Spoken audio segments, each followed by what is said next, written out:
গুজরাটের মাহি নদীতে ধসে পড়েছে একটি পুরনো সেতু, যার ফলে নদীতে পড়ে যায় একাধিক যানবাহন। এই মর্মান্তিক দুর্ঘটনায় এখন পর্যন্ত মৃত্যু হয়েছে ৯ জনের। ঘটনাটি ঘটেছে গুজরাটের ভদ্রোদ্রা জেলার বোজপুর অঞ্চলে মাহি নদীর ওপর নির্মিত গম্ভীরা মোজপুর সেতুতে। ৯ জুলাই বিকেলের দিকে হঠাৎ করেই সেতুটি ভেঙে পড়ে।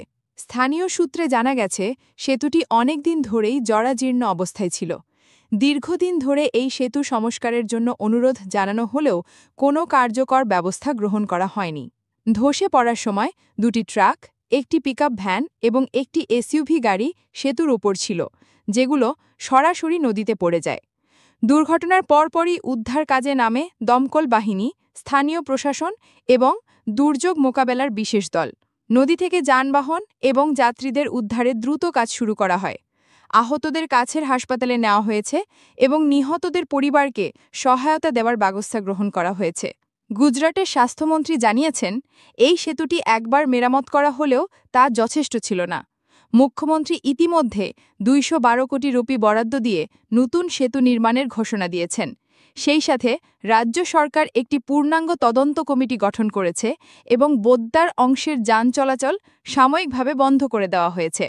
প্রধানমন্ত্রী নরেন্দ্র মোদী এই ঘটনায় গভীর শোক প্রকাশ করেছেন এবং নিহতদের পরিবারকে ২ লক্ষ রুপি করে আর্থিক সহায়তা দেওয়ার ঘোষণা দিয়েছেন। এই ধরনের দুর্ঘটনা এড়াতে ভবিষ্যতে আরও কঠোর নজরদারির প্রতিশ্রুতিও দিয়েছেন তিনি। বিরোধী দলগুলো, বিশেষ করে কংগ্রেস ও আম আদমি পার্টি, সরকারের অবহেলাকেই এই ঘটনার জন্য দায়ী করেছে। তারা বলছে, জনগণের জীবন নিয়ে এমন গাফিলতি অমার্জনীয়। অবিলম্বে দায়ীদের শনাক্ত করে আইনের আওতায় আনার দাবি জানানো হয়েছে। ভিডিওটি ছড়িয়ে পড়ার পর দেশ জুড়ে সমালোচনা শুরু হয়েছে, কারণ এই ধরনের সেতু দুর্ঘটনা ভারতে নতুন নয়। ২০২২ সালে গুজরাটের মোরবি শহরে একটি ঝুলন্ত সেতু ধসে প্রাণ হারান ১৩২ জন।